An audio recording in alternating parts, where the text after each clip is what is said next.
I am sought of them that asked not for me. I am found of them that sought me not. I said, behold me, unto a nation that was not called by my name.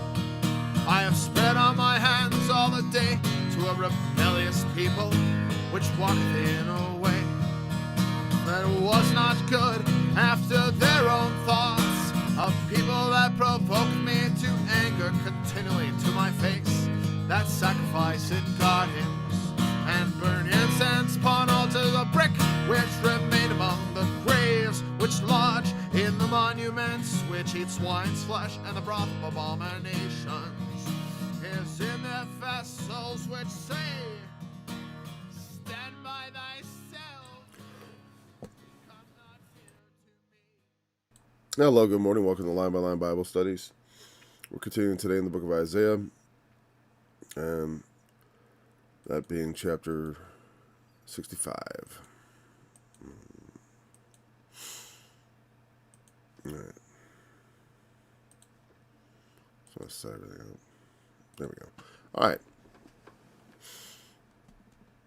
And, 65, remember, is kind of answering the last verse. There's some questions.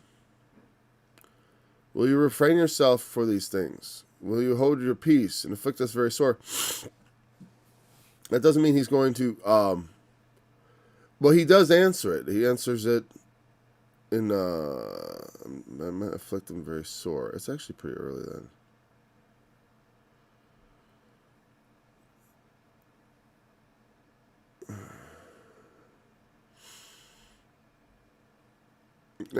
This is the answer. Well, the whole first 8 verses is the answer, but you could hear it now when I read it. All right, 65. So we won't read over 64 again. Like I said, I don't really feel like exactly there's chapters here. It's a continual, it's handy for referencing, but not really for thought in this case. It's almost better. It would be better if I saw it all together. It would lend us to better understanding to not have it divided into chapters, perhaps. I don't know. Or not, or at least to, in our minds, kind of brush aside the divisions at certain points. I am sought of them that asked not for me. I am found of them that sought me not. I said, behold me, to a nation that was not called by my name. I have spread out my hands all the day to a rebellious people, which walketh in a way that was not good, after their own thoughts. A people that provoketh me to anger, continually to my face, that sacrificeth in gardens, and burneth incense upon altars of brick, which remain among the graves, and lodge in the monuments, which eat swine's flesh, and broth of abominable things is in their vessels, which say, stand by thyself, come not near to me, for I am holier than thou. These are a smoke in my nose, a fire that burneth all the day.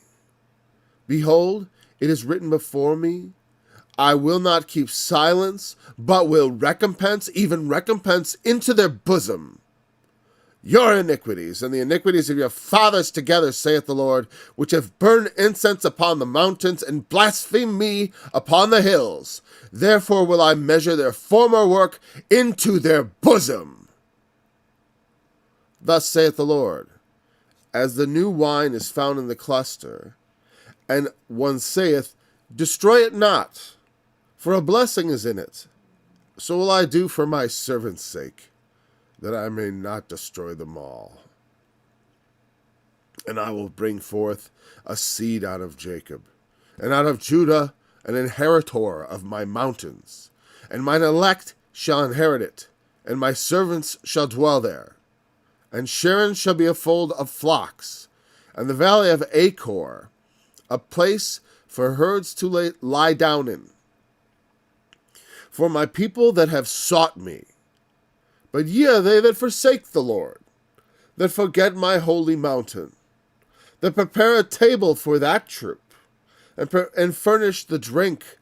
And furnish the drink offering unto that number. Therefore will I number you to the sword, and ye shall all bow down to the slaughter. Because when I called, ye did not answer. When I spake, ye did not hear, but did evil before mine eyes, and did choose that wherein I delighted not. Therefore thus saith the Lord God, Behold, my servants shall eat, but ye shall be hungry. Behold, my servants shall drink, but ye shall be thirsty. Behold, my servants shall rejoice, but ye shall be ashamed. Behold, my servants shall sing for joy of heart, but ye shall cry for sorrow of heart, and shall howl for vexation of spirit. And ye shall leave your name for a curse unto my chosen, for the Lord God shall slay thee, and call his servants by another name. That he who blesseth himself in the earth shall bless himself in the God of truth. And he that sweareth in the earth shall swear by the God of truth, because the former troubles are forgotten, and because they are hid from mine eyes. For behold, I create new heavens and a new earth, and the former shall not be remembered, nor come to mind. But be ye glad and rejoice forever in that which I create. For behold, I create Jerusalem a rejoicing, and her people a joy. And I will rejoice in Jerusalem, and joy in my people. And the voice of weeping shall be no more heard in her, nor the voice of crying. There shall be no more thence an infant of days, nor an old man that hath not filled his days. For the child shall die 100 years old, but the sinner being 100 years old shall be accursed. And they shall build houses, and inhabit them. And they shall plant vineyards, and eat the fruit of them. 1 second.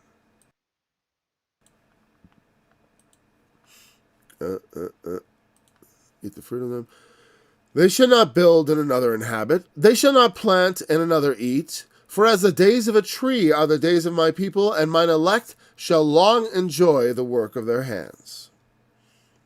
They shall not labor in vain, nor bring forth for trouble, for they are the seed of the blessed of the Lord, and their offspring with them. And it shall come to pass that before they call, I will answer, and while they are yet speaking, I will hear. The wolf and the lamb shall feed together, and the lion shall eat straw like the bullock. And dust shall be the serpent's meat. They shall not hurt nor destroy in all my holy mountains, saith the Lord.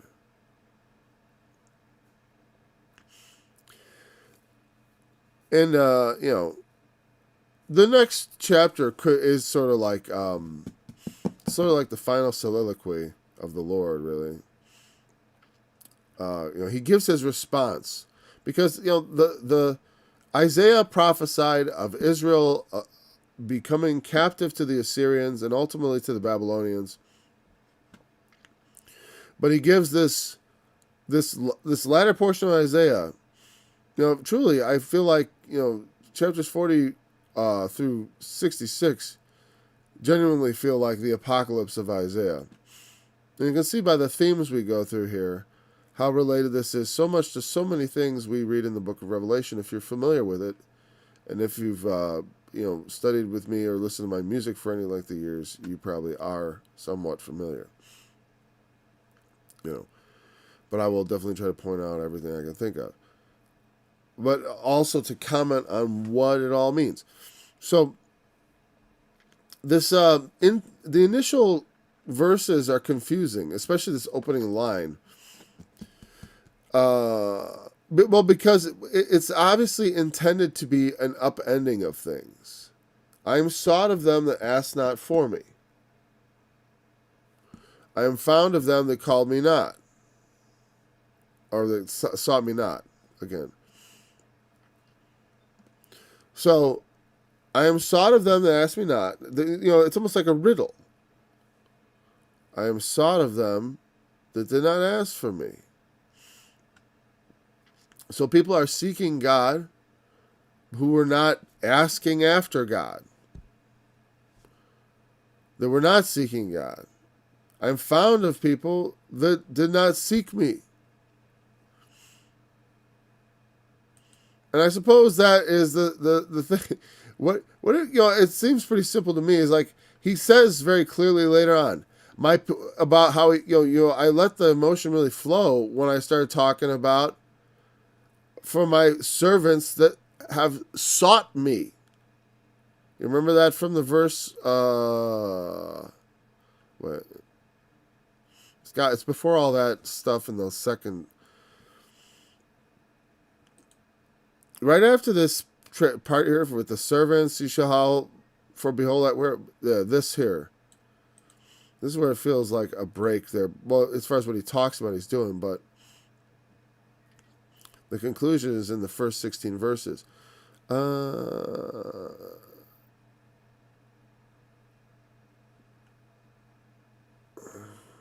would have to be.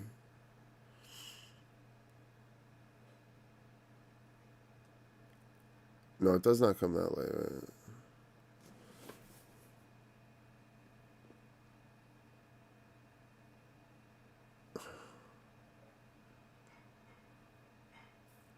All right. Well,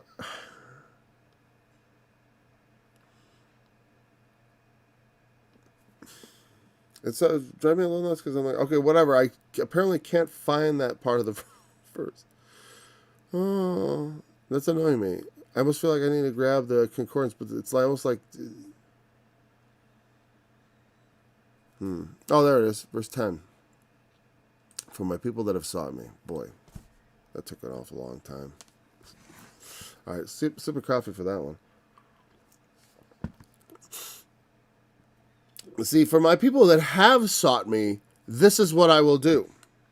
And what he's saying up here, honestly, this is God's sort of, our holy and our beautiful house where our fathers praised thee is burned up with fire. All our pleasant things are laid waste. Wilt thou refrain thyself for these things, O Lord? Wilt thou hold thy peace? Look who's seeking me. Those who did not seek me.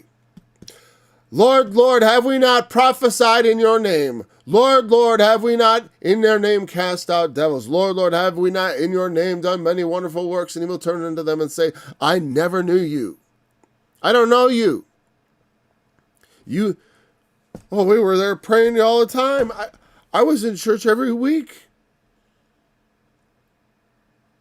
I never noticed you talking to me. Never asked after me.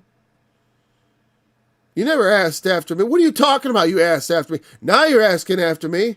After I got the fire under you. Whoa, Lord, whoa.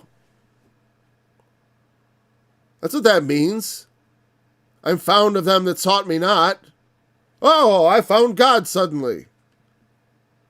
Now that my feet are in the fire, I suddenly start thinking about God and religious things, This is the answer. Everyone who ever thought that you could just wait till the last minute and repent, not true. You wait till the last minute and repent. Don't let the thief on the cross incident deceive you. That's a little different and quite special and exceptional. The regular case is the guy on the end. Also note the way he came to him. I don't know. God. Here's the thing. God sometimes says mercy. What I would say is this. Is it no? It's just like what he said to Peter. And what he said to all of us, but then to Peter specifically. Well, and what happened with Peter specifically when Peter denied him. But Jesus had said, he who denies me before men will I deny before the angel, my Father, and before his angels. Okay, that's, is that absolute? Apparently not, because Peter denied Christ 3 times. And you could qualify that with whatever, and I'm like, okay, fine, but what I'm saying is God ultimately is the judge, and all of us are saved by mercy. So I don't want to get too cocky about it or anything when I talk about these things, but that's what he's saying there anyways, because here's the thing, he might, someone, the other guy sort of said, "Oh yeah, let us down." The other malefactor, the other guy, he mocked, and so there is, there's room in between. One was very contrite, and it sounds very contrite here, but it sounds like, I think what he's saying is, they're all in repentance, and this is not untrue. You know what I mean? But what he's saying is, will you afflict us very sore? Well, what he's saying is, no, for those that sought me, yes. And the point is, don't wait till it's all this far gone. And here's the thing. I mean, I say that to another believer. And someone who is supposedly following Christ. Your life shouldn't fall apart. I mean, you may be frightened and thinking it's falling apart or something like that. Or, and I mean your life in Christ, in particular. There's things of our life, but we, everything happens for a reason. The Lord is in control. And sometimes bad things happen and it's not meant to, but if our minds are, there seems to be a very, what he says is like, yeah, you're pretty religious, all right. They do all these things, so then he goes through it. I said, hey, behold me, to a nation that was not called. There was earlier in Isaiah, he was talking about that.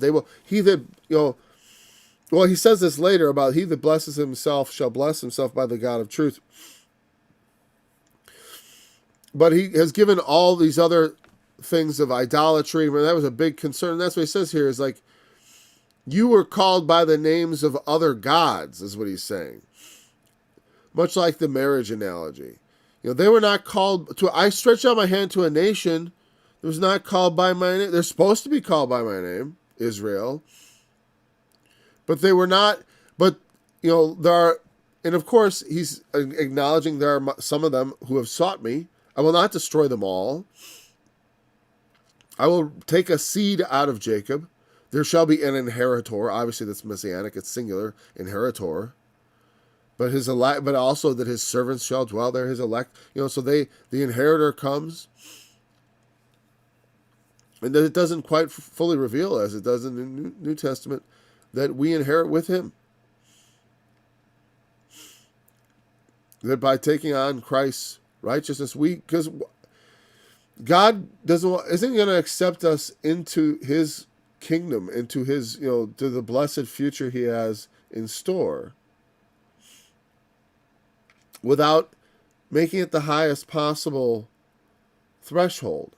Like you have to be brought up to God, because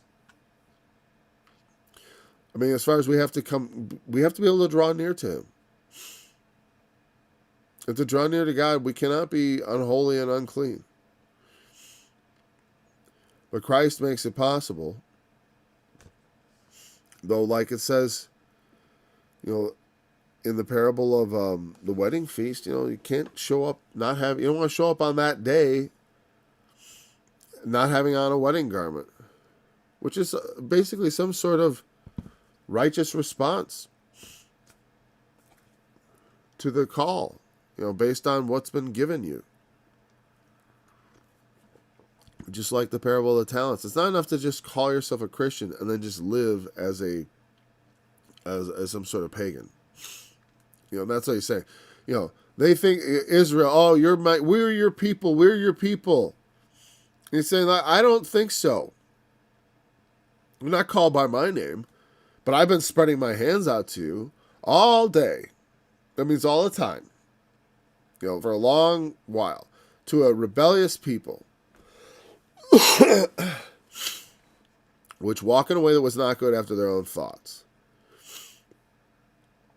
People, and I was going to say, when I say that to a believer, to an unbeliever, you sometimes have to hit bottom. Or like when I was young, I was kind of a nominally enthusiastic. I was oddly enthusiastic yet sort of nominal in my Christianity as far as I don't know. It's hard to say because I did I guess I was a lot of what I did was ignorance. Yeah, but I'm not ignorant now. But in any case, so when you hit bottom, you bottom out like this, and you haven't, had a relationship with God or an expectation. Because Israel, remember, they had an expectation, they had a covenant. It is like being a Christian. In that sense, is you have to have some sort of covenant with God. I mean, that doesn't make it better to be outside by any means. Like you're out because you're not outside of judgment. Because even those without the law or Christianity, they have a morality to themselves, their conscience bearing witness. Because God has put this in us. Men know right from wrong. We have the knowledge of good and evil. We know. Yes, there are some exceptions of severely retarded people, etc. Okay. I'll let the Lord figure that out. But we got to speak to the general human situation. Yeah, I'm slightly under the weather today. I don't know if you can tell. I have slightly a throat thing, and it gives me a nice voice. But also sinusy. A people that provoke me the anger continually to my face, that sacrifices in gardens.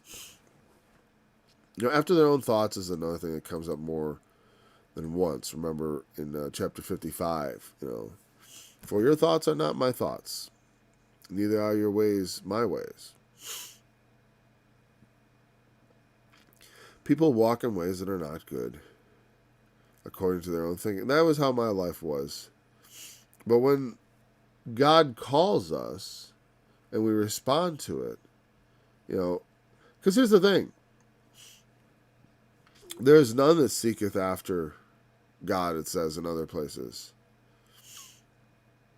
To stirs them up to take hold of, to take hold of you.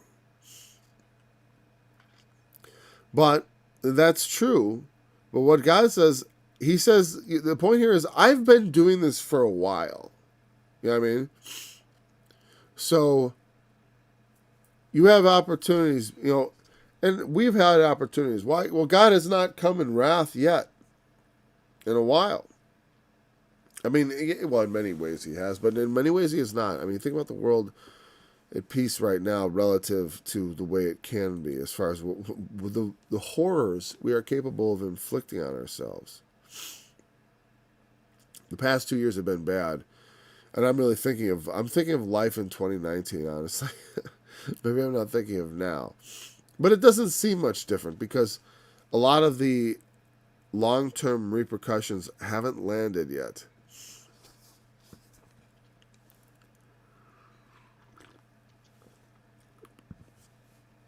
And who knows? A people that provoketh me to anger continually to my face, that sacrificeth in gardens, and burneth incense upon altars of bricks. They would have little private gardens for worship with their idols. It said, I've been spreading my hands out to you, calling you, say, hey, look at me. And now you find me. And what the main thing is that you gotta understand, it's like I said with the parable of the talents, and the other things, like the parable of the wedding feast where the guy came in with not having a wedding garment. It's saying that there is a limit to where you're treading into the realm of tempting God. We cannot throw ourselves from the pinnacle of the temple and expect God to just send angels along to pick us up and carry us along. If you're going to be a fool, you will die a fool's death. I promise you will. But I mean, God has saved me from my foolishness so many times. And also from my, sometimes I shouldn't be so hard. It wasn't always foolishness. Sometimes it's just from I don't know. I'm not the most graceful person. So I've taken a few tumbles stumbling in places and tripping over things. The ground is a long way down. I'm kind of tall. Anyways, which remain among the graves and lodge in the mountains.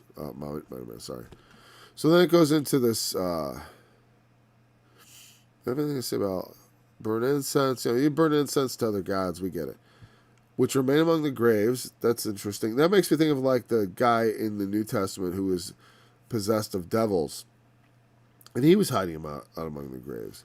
But also, it speaks to some sort of. Well, for one, a grave is unclean. It also brings to mind how Jesus referred to the Pharisees as being whited sepulchres, or and also to whitewashed tombs. There was the two, and it implies a place of uncleanness, also of some sort of there's some sort of dark kind of religious rites that are performed in graves, among the dead and stuff.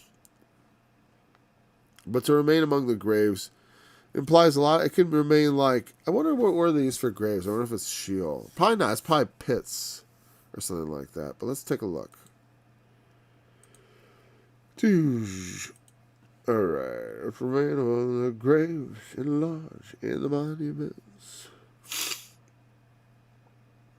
Kaber, a grave or sepulcher. Yeah. All right. We're not going to go deep into that. All right.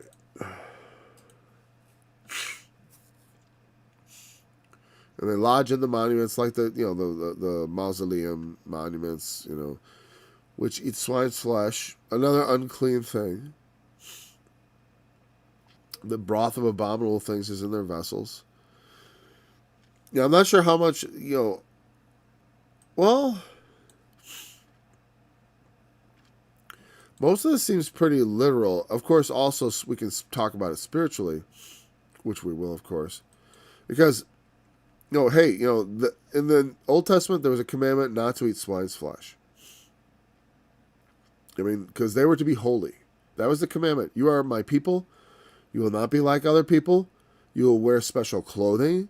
You will do special things. You will be, not just have people have holidays and stuff, and sure, certain nations they often set themselves off of things, but whatever. That was Israel was to be separate and designated, not like other nations.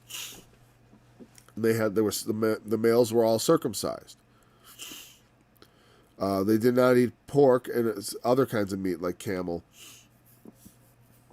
There was a bunch of dietary restrictions. There was all kinds of restrictions, and there was also kinds of requirements and such. And that was their inheritance with the Lord as the children of Israel. Jacob, being the former name of Israel, or the other name, Jacob, the grandson of Abraham, who received the promise. But they had to live that way. The New Testament, some people still think, oh yes, we must obey all those rules.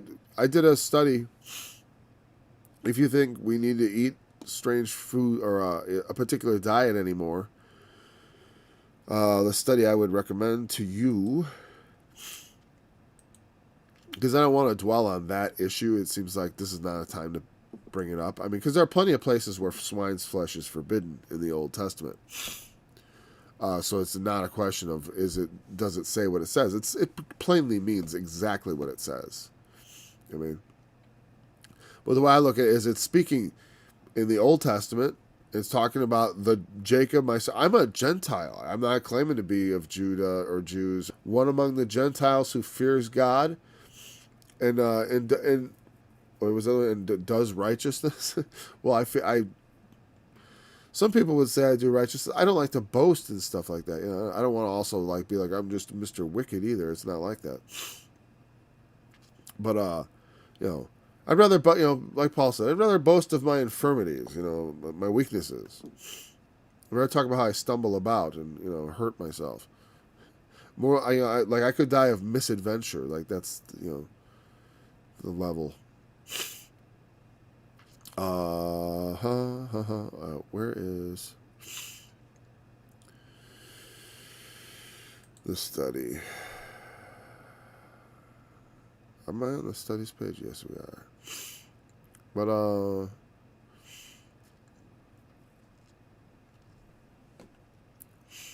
it's actually this one. How Christ abolished the commandments. And it's hour and 45 minutes there, number 28. And it talks about how the Old Testament laws and commandments are abolished in a certain way. In a certain way. Doesn't mean it's okay to kill now or anything like that, or that any of it isn't in effect. But it's not in effect for me. Because because I have the blood of Christ on me, the Old Testament law was crucified with Christ. And so it has no bearing on me as far as that goes. I follow the law of Christ, and I know what the Old Testament teaches. It's my schoolmaster. It teaches me, but I'm not a Jew, nor do I seek to become one. So I eat swine's flesh because that's what all my fathers did. And the Gentiles were an abomination to the Jews. Okay, so I just take this in context of that, is that what God has made clean, and this is what he said to Peter when he showed him all the creatures, all manner of four-footed beasts, and he says, eat, kill it, eat. And he says, I haven't done so. And some people say, well, that doesn't mean you should. I mean, I don't know if you should eat everything, but, yeah. But the point is, it was that you shouldn't call any person unclean, and that was a Gentile. And they later determined, there was a point in the book of Acts where they said, hey, what do the Gentiles have to do as far as the law? And they're like, abstain from things offered to idols, and from drinking blood, and from fornication. And then there was the weird list of things they came with. Otherwise, they didn't have to get circumcised. They tried to think of like the worst things that people could probably think were okay. What was like fornication? Just like today, it's very common in Roman society. They're not getting married, just having sex with people. That was, they were saying, hey, don't do that. But because their society didn't, from the Jew perspective, they're looking at the Gentiles and say, what do the Gentiles do that we think is totally wrong? Like drinking blood, totally no. Anything sacrificed to idols, that's definitely, they thought no. And then also the whole fornicating is okay thing, because they're they didn't have to talk about adultery, because everyone knows that adultery is, that's my spouse. Everyone has a law unto themselves on that one. So you don't have to even mention that, because Romans also abhorred adultery. Now, this is not Sparta. Sparta, where they did not abhor adultery. That's, I don't know if you know about that. It's funny, I read all about Sparta in a book I have, and it called it Lacedaemonia. And it took me a while to figure out what they were talking about.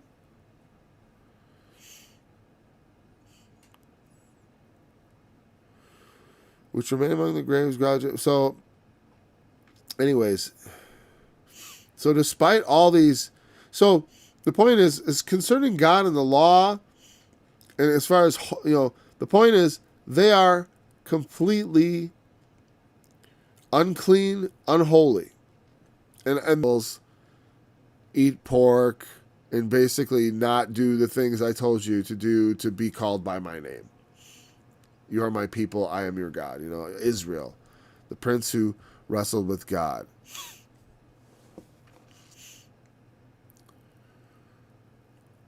Or prevailed, I should say. Whatever.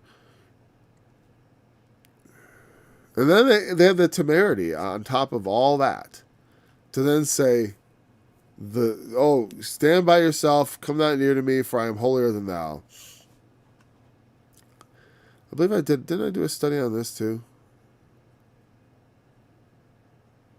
I can't remember. Hold on a second. I just want to see something.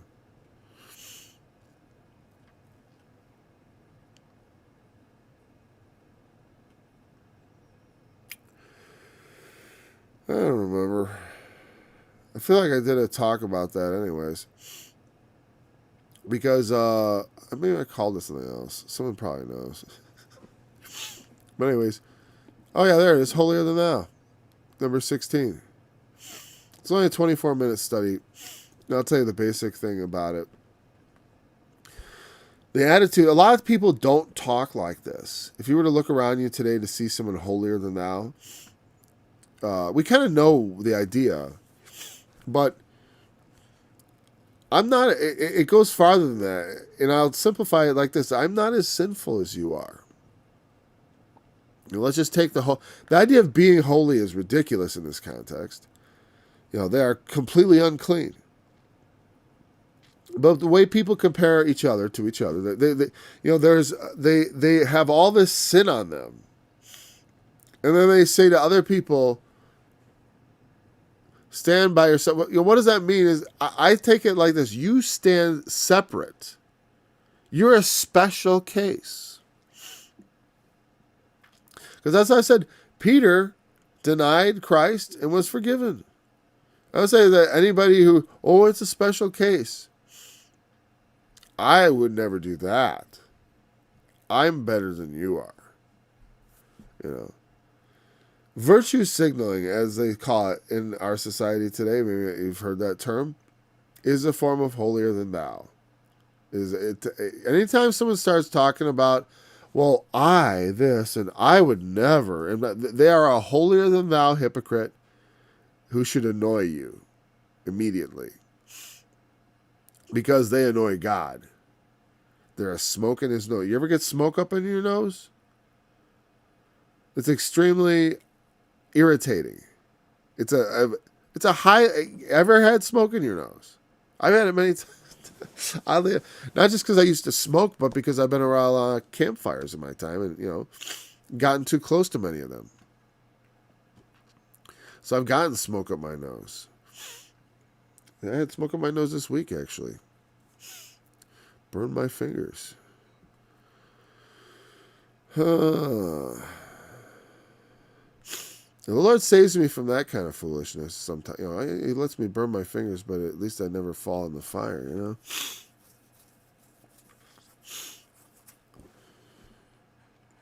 These are a smoke in my nose, a fire that burneth all the day. It's like it's not only is it irritating, but it's nonstop irritating. This is always irritating. Yeah, when people's holier than thou attitude is extremely unpleasant because human beings need to. One of the things that requires, you got to have humility. It's essential. But that's just raw brain power.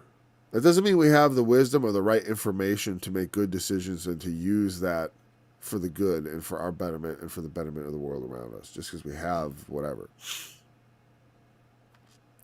It's not this cure-all. If we're all just smarter. It doesn't work like that. But sometimes having advantages and stuff and being pretty good can turn us into holier than thou hypocrites, where we just think everything. The problem is everybody else. Everybody else is the problem. It couldn't possibly be us. Most problem. I don't know. It's like, and people have problems with people. It always mystifies me because this is gonna sound.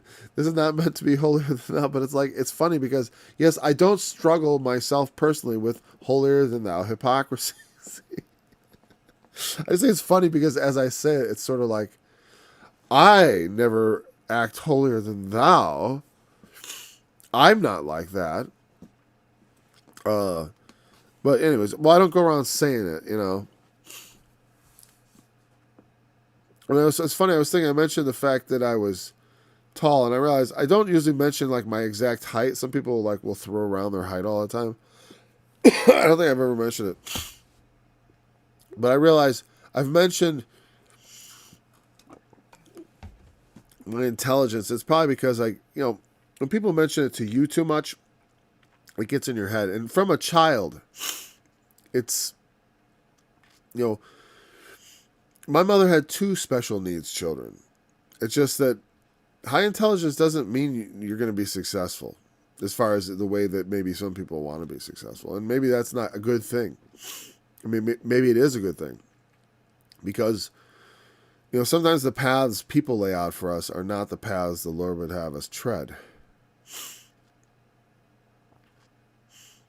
Anyways, so holier than thou, definite thumbs down from the Lord. It is, and then plus, and you're coming to me now. You're coming to me. And you want to be saved. You want no more affliction. He says, behold, it is written before me, I will not keep silent. Your iniquities and the iniquities of your fathers together, saith the Lord, which have burned incense upon the mountains and blasphemed me upon the hills. Therefore I will measure their former work into their bosom. Now here, I will not keep silence, but will recompense. God has to do it because it is written. I must repay. That's part of the answer to the question. Will you destroy us all? I will not keep silence. It is written. I wrote what I would do. Will you refrain yourself for these things? Will you hold your peace and afflict us? Won't you answer us? What's going on? I will not, he says, wilt thou hold thy peace? Here's the answer. I will not keep silence, but will recompense. This verse, though, is what I was kind of anxious to get to. Into their bosom, into their, very center of their being, center mass.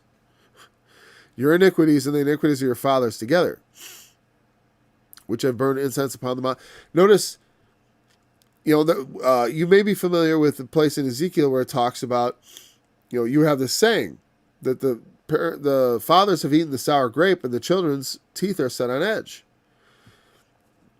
And what that means is the parents do something bad and the children pay the consequences.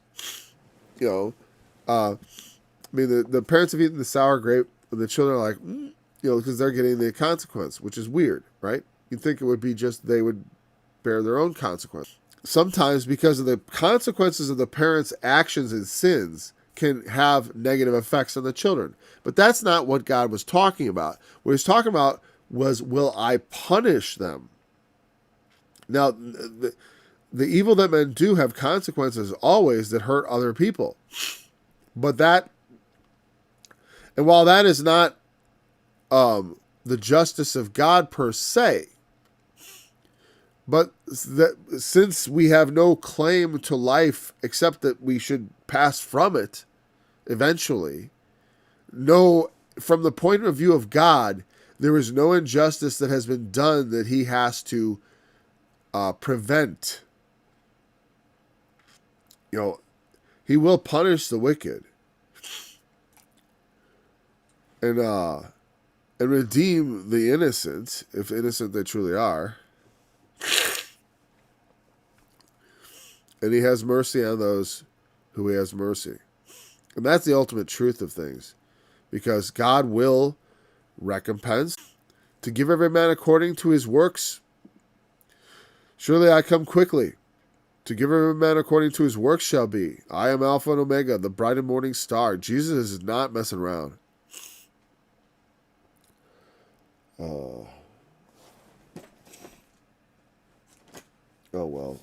I think I'll make it. I just feel like I want to blow my nose. But unfortunately, it's not runny. It's just thick. So I don't even really have to sniffle. I can just kind of talk nasally. And that's all right. But the idea that the children pay for the sins of the parents, or that they not pay for it, but that they have to, that God will punish them. So through something like, and so they'd look at something like in the New Testament, there was this man who was born blind, and the disciples asked Jesus, who sinned, this man or his parents, that he was born blind? And Jesus said neither.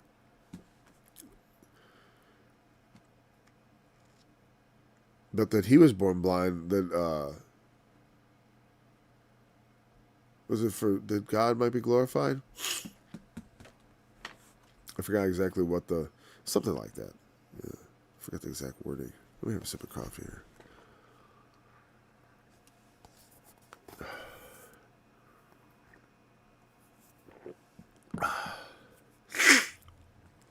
That doesn't mean that everyone's infirmity is for the glory of God. It can be. You know, I mean, it can be turned to that by us turning to God. You can turn our infirmities into strength. You know, our weaknesses into strengths. You know, like Paul said, I would glory rather in my infirmities. You know, that's why I talk about intelligence as an infirmity, sort of, because it is. You can be deceived by it. You're far too clever. You know, those things are not untrue. Outsmart yourself. Wound yourself. You know, much learning has made you mad, Paul. There are plenty of people who think I'm off my rocker. And if it's fine if they want to say I'm actually just stupid, which is fine. It's a perfectly legitimate thing to say, right? They can say whatever they want. But the point is, because you don't have to be smart, but you have to be called. Well, that's not really one word. We have to have our eyes open and blessed to see the truth, and then we can become wise. So here it's though your iniquities and the iniquities of your fathers together. Now, when the children continue in the iniquity of their fathers, in the sin, it does not. Yes, they pay the consequences, and sometimes their parents don't pay the consequences. But the children do, because they're the generation on which the revenge falls. You know, old dad went down in peace, and so did grandpa. But grandson, he's the one who's going to have to face the consequences. You know, like if our country keeps spending money like without actually making money, without actually creating value, you know, there are going to be generations who have passed away, who have benefited from it, who will never pay the consequences of what's going to come. You know, but we're all living through it right now. Anybody send their checks back? That's why, you know, anybody send the check back? It wouldn't matter. They just put it in the treasury and spend it on something else.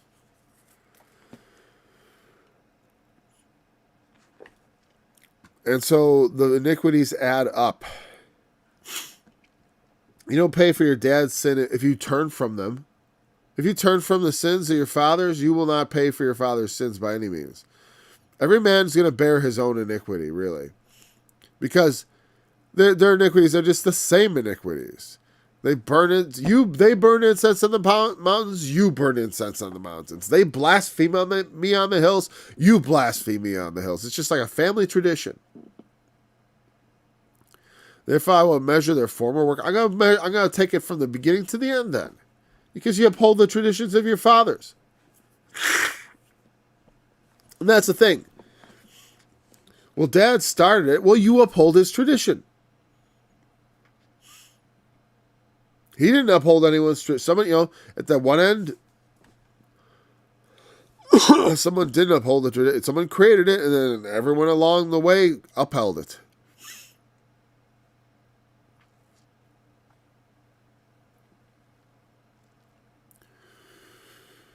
Therefore, will I measure the former work into their bosom.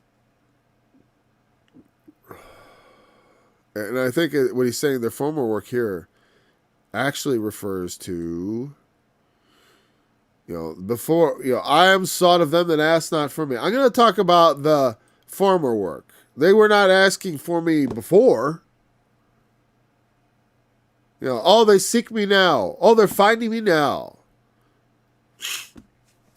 As I recall, I called and they were not answering. I spake and they did not hear, but did evil before mine eyes, and did choose that in which I delighted not.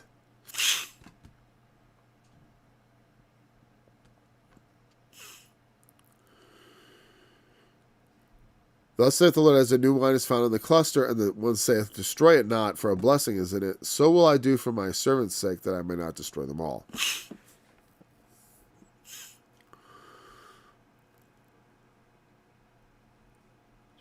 I'm not sure what that means. Well, the new wine, I'm not sure what to make of that. I almost want to look in my old Bible. Because I just suddenly thought of it as like, because it's like, as the new wine is found in the cluster, one saith, destroy it not. For a blessing is in it. So will I do for my servant's sake, that I may not destroy them all. So it implies like I'm seeing a cluster of grapes, right? Were we talking about treading the winepress in just a couple chapters ago? That's part of this context. We were. I'm not going to look that up right now. I've treaded the winepress alone. Right? I'm going to tread them in my anger. And their blood shall be splattered on my garments. And he's saying, but in that cluster, there's the new wine. Somewhere buried. That's why I thought, what is it, like a single grape that is already starting to ferment? Hold on a second here. I got to snuffle.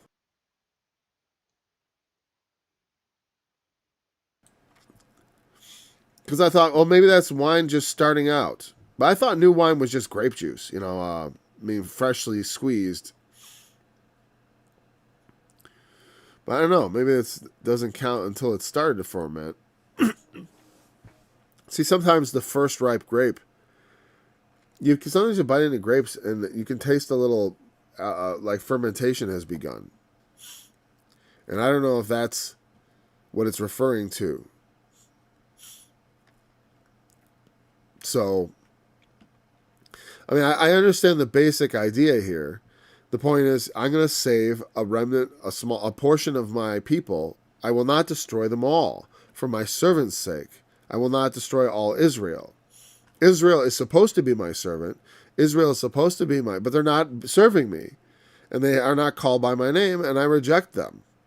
But I will not destroy them all, because as the new wine is found in the cluster, and someone says, oh, don't destroy it, because there's a blessing in it, so will I do for my servant's sake, that I may not destroy them all. That's very simple. But, as far as I always just read it and just kind of, I'm not sure I'm not sure if that's what it means. I'm going to look up new wine. And let's look a little in the Hebrew here. Let's see if there's anything to remark about, or anything worth like dipping into a little deeper here. Oh, we got like 5-7 minutes. New wine is tirosh. Must. Fresh or new wine. M-U-S-T. I don't know. Maybe let's take a peek. Verse 8. Let's see if, while that brings that up, let's bring up the Hebrew.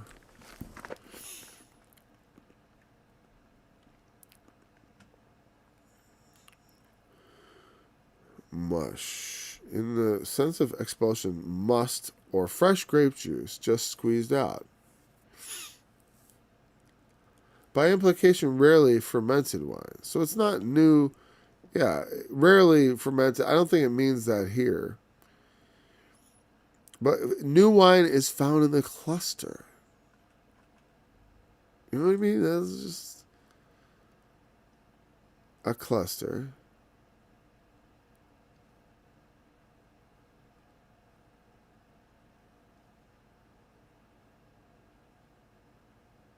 Huh.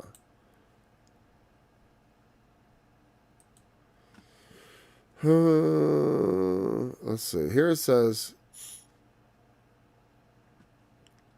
perhaps to go to ruin. This is the word for destroy. Jeopardize. It's used a lot. Okay, so it's not like to spoil, ruin. They use the word spoil here a lot in the lexicon. It doesn't mean to corrupt like in the sense of ferment, though. Well, here's a primitive root to decay, that is causatively ruin, literally or figuratively. Whatever. Maybe the analogy I'm trying to see there just isn't there. And he's just saying, hey, as there's grape juice in grapes, it's weird that he was just talking about smashing grapes in the wine. I think it's, you know what I mean? But as there's grape juice in the grape cluster, and someone says, hey, don't destroy that. I mean, don't let it go to ruin. Don't let it go to waste. Would be a better way to say it. Because you gotta smash grapes to make grape juice. New wine is in the cluster, right? It's got to be trampled out. It's got to be you gotta press the grape juice out of the grapes. There's no other way. Destroy is a bad translation here. Then I will say, let's see because I'm not a scholar of the Hebrew language. I'm a kind of a scholar of the English Bible, I guess. A student? Yeah, sure, why not? Not a scholar, though. No, don't call me a scholar, please. Don't call yourself one either. All right. And I was talking to me. Destroying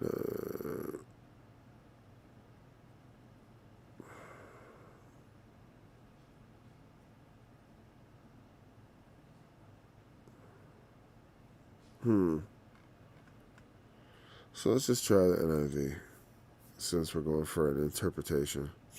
It's a modern translation with, a lot of good scholarship went into it. So that doesn't mean you have to agree with every decision they made.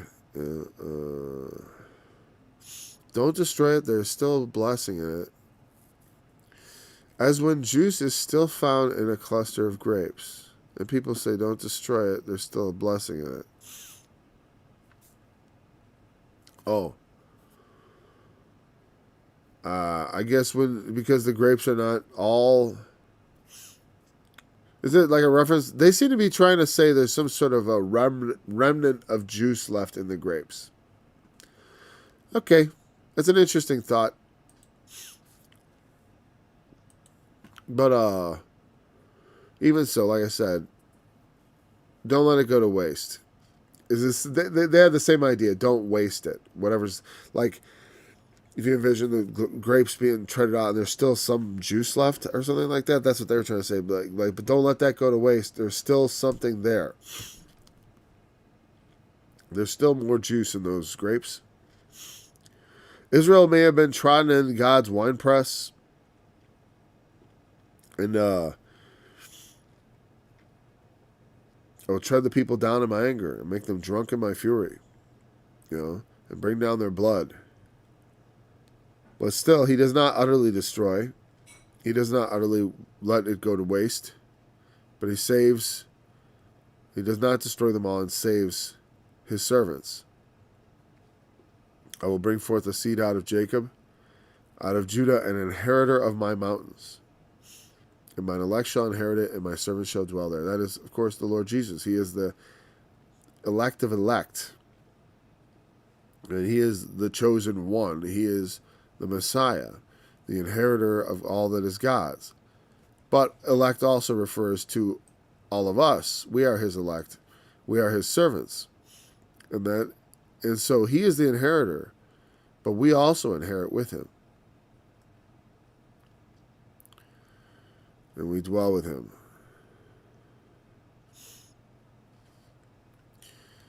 Okay. I would have liked to have talked to more through verse 12 and stuff. Because, this numbering and the troop and stuff, that is interesting. It makes me think of the mark of the beast, quite frankly. Many, many tekel of farsa, numbered, weighed, and wanting. We'll pick that up tomorrow. Verse,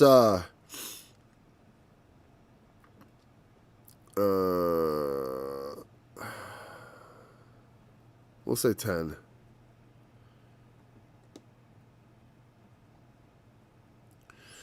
Yeah, of course, he's also from the near term. It's not just Christ, a seed out of Jacob. Also, he will cause the remnant to return, as he said. He will bring forth a seed out of Jacob. He would restore. He would not destroy the nation of Israel completely, but also bring forth the inheritor and the ultimate. Because it's going to talk about the new heavens and the new earth. We'll pick it up. You know what? Let's pick it up at verse 9. All right. Until then, I'll see you tomorrow, or something like that. That sounds weird. I am sought of them that ask not for me. I am found of them that sought me not. These are a smoke in my nose, a fire that burneth all the day.